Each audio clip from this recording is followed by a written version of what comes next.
Shalom, sahabat kabar baik.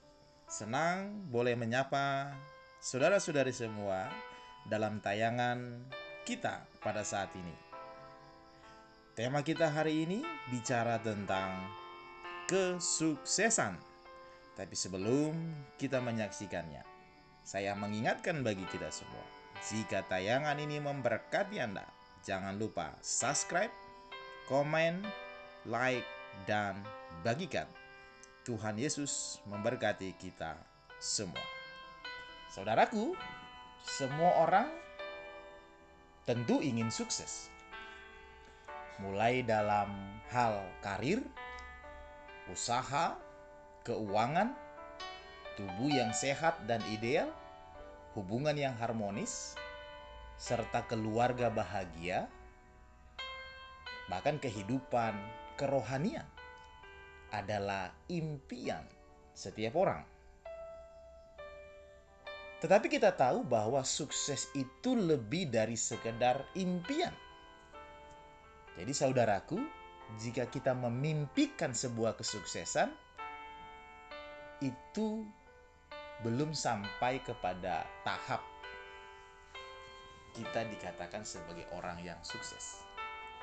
Memimpikan sukses tidak akan membuat seseorang menjadi sukses tentunya.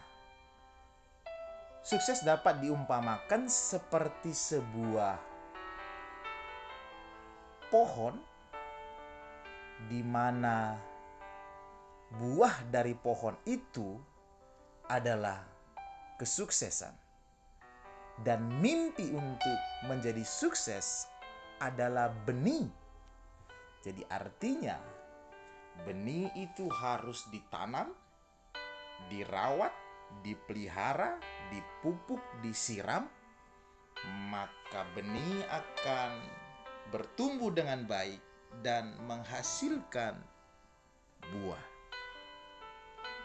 Jadi artinya bicara soal kesuksesan berarti bicara tentang proses yang harus kita jalani.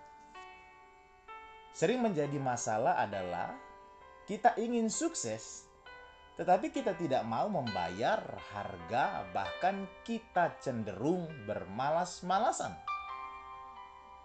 Saudaraku, tidak ada gunanya kita membaca banyak, bahkan ratusan buku yang berisi teori tentang sukses tanpa melakukannya.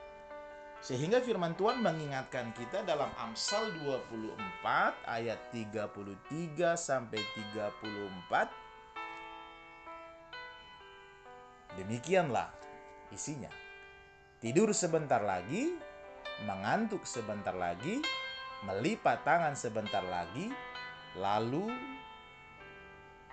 tinggal berbaring.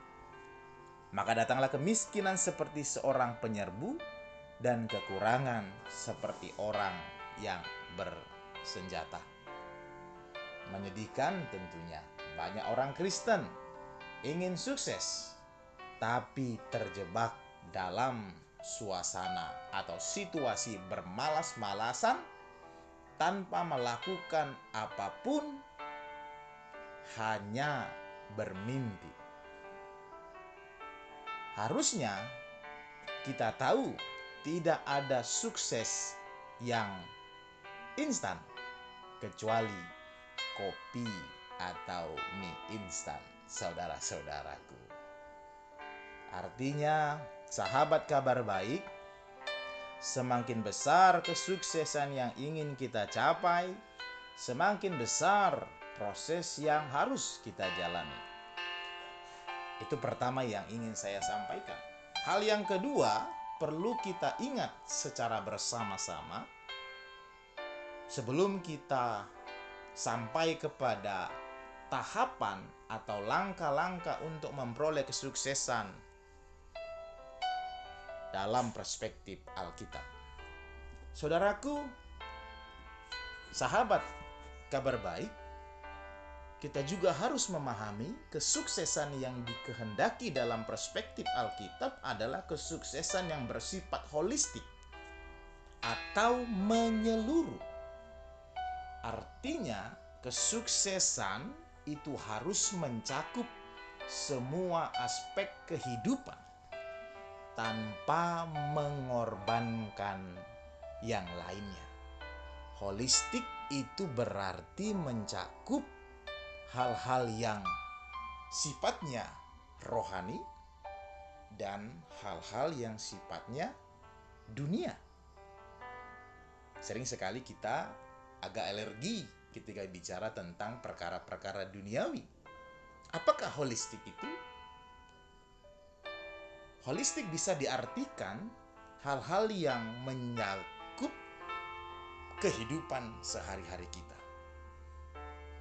Jadi sukses yang bersifat holistik artinya kesuksesan dalam hal seperti keluarga, karir, pekerjaan, keuangan atau ekonomi, kepribadian atau karakter kita yang matang, kesehatan kita yang prima, relasi dengan sesama yang baik, dan tidak kalah pentingnya, kehidupan kerohanian kita.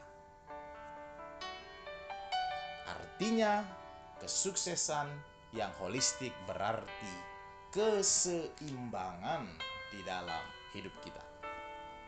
Kita tidak dapat mengorbankan keluarga kita demi meraih kesuksesan di bidang pekerjaan atau karir kita. Kita juga tidak bisa mengorbankan kesuksesan secara materi dengan mengorbankan kesehatan kita. Kita juga tidak bisa mengorbankan nilai-nilai rohani yang kita imani demi iming-iming kesuksesan. Jadi hal yang perlu kita pahami, kesuksesan harus menyeimbangkan semua aspek dalam kehidupan ini. Kita tidak bisa meninggalkan satu bidang dan mengabaikan bidang atau mengorbankan yang lain. Karena itu saudaraku, mari kita terus belajar untuk memahami kesuksesan secara holistik. Lalu kita masuk kepada bagian yang selanjutnya adalah bagaimanakah caranya untuk meraih kesuksesan menurut perspektif Alkitab. Tentu saudaraku, kita sudah banyak mendengar, sering menyaksikan, atau juga kita sudah membaca banyak buku tentang tahapan-tahapan untuk memperoleh kesuksesan. Baik dalam hal-hal yang sifatnya sekuler ataupun rohani. Tapi izinkan saya untuk mengajak kita, ada 3 tahapan yang harus kita lalui untuk memperoleh kesuksesan. Yang pertama, langkah yang pertama untuk memperoleh kesuksesan dalam perspektif Alkitab, yang pertama, mari melibatkan Tuhan dalam semua perencanaan hidup kita. Ini penting saudaraku. Poin yang pertama, apapun yang ingin kita raih dalam hidup kita, libatkan Tuhan dalam perencanaan atas hidup kita. Saya mencoba mengutip firman Tuhan dari Yakobus 4 ayat yang ke-13 sampai yang ke-15. Demikianlah firman Tuhan. Jadi sekarang hai kamu yang berkata, hari ini atau besok kami berangkat ke kota Anu dan di sana kami akan tinggal setahun dan berdagang serta mendapat untung. Ayat 14, sedangkan kamu tidak tahu apa yang akan terjadi besok, apakah artinya hidupmu? Hidupmu sama seperti uap yang sebentar saja kelihatan lalu lenyap. Sebenarnya kamu harus berkata, perhatikan baik-baik, jika Tuhan menghendakinya, kamu akan hidup dan berbuat ini dan itu. Saudaraku, sahabat kabar baik, ini menjadi poin penting dalam perjalanan hidup kita untuk memperoleh kesuksesan. Melibatkan Tuhan dalam setiap perencanaan hidup kita. Melibatkan Tuhan artinya segala usaha atau pekerjaan yang kita lakukan haruslah seturut dengan kehendak Tuhan. Kita tidak boleh menghalalkan segala cara untuk memperoleh kesuksesan. Melibatkan Tuhan dalam perencanaan juga berarti bahwa hidup kita berada dalam kendali Tuhan dan otoritas Tuhan. Karena itu penting sekali bagi kita untuk menjalani proses kehidupan ini untuk tidak bertentangan dengan kebenaran firman-Nya. Artinya, sukses apapun yang ingin kita raih harus sejalan dengan nilai-nilai kebenaran yang tertulis dalam Alkitab. Karena Alkitab menjadi panduan atas hidup kita orang percaya. Jadi saudaraku, yang pertama, dalam proses meraih kesuksesan kita, mari kita melibatkan Tuhan dalam hidup kita. Yang kedua, saudaraku, tahapan yang kedua untuk memperoleh kesuksesan adalah mengerjakan secara maksimal dan konsisten apa yang menjadi bagian kita. Mengerjakan secara maksimal dan konsisten apa yang menjadi bagian kita. Jika kita mengingat perumpamaan tentang talenta dalam Matius 25 ayat 14 sampai 31, di situ kita bisa melihat Tuhan memberi talenta sesuai dengan kesanggupan masing-masing. Setiap orang dipercayakan talenta dalam jumlah dan bentuk yang berbeda sesuai dengan kemampuannya.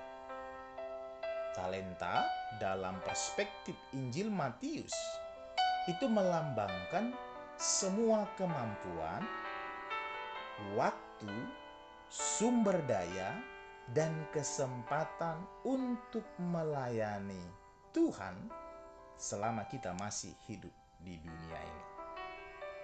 Artinya, kita harus bertanggung jawab untuk mengelola sebijaksana mungkin. Saudaraku, karena itu, apapun yang menjadi bakat kita, potensi kita, kemampuan, dan karunia yang diberikan setiap kita tentu berbeda-beda. Kita tidak perlu membanding-bandingkan, tetapi mengembangkan secara maksimal dan konsisten. Banyak ketika kita melangkah untuk menuju kesuksesan, kegagalan yang sering terjadi adalah ketika kita tidak melakukan secara maksimal dan konsisten.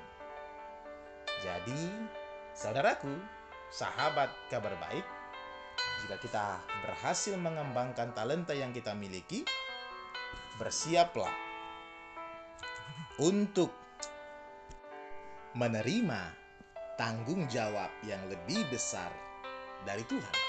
Karena itu, kerjakan apa yang telah Tuhan berikan dengan usaha yang terbaik yang bisa kita lakukan untuk memuliakan nama Tuhan yang telah memberikan segala potensi yang ada pada kita.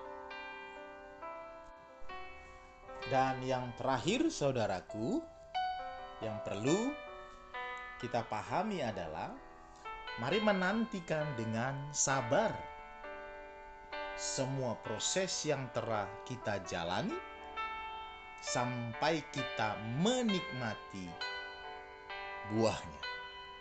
Seperti dalam pembicaraan di awal tadi, bahwa bahwa untuk meraih kesuksesan kita membutuhkan proses. Dalam bagian ini banyak dari kita yang tidak bersabar. Kesabaran adalah salah satu bentuk dari buah-buah roh dalam Galatia 5 ayat yang ke-22.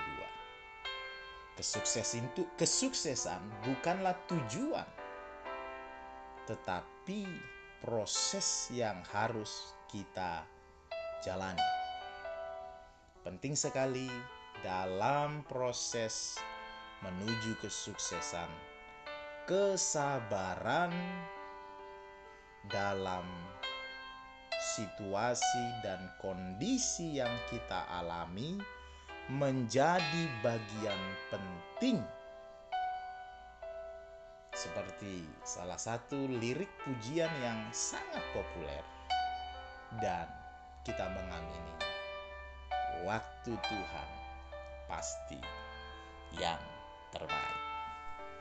Akhirnya, saudaraku, kita bisa menyimpulkan bahwa setiap orang ingin sukses, setiap orang berhak untuk sukses, tetapi harus taat dan setia dalam mengikuti dan menjalani proses menuju kesuksesan.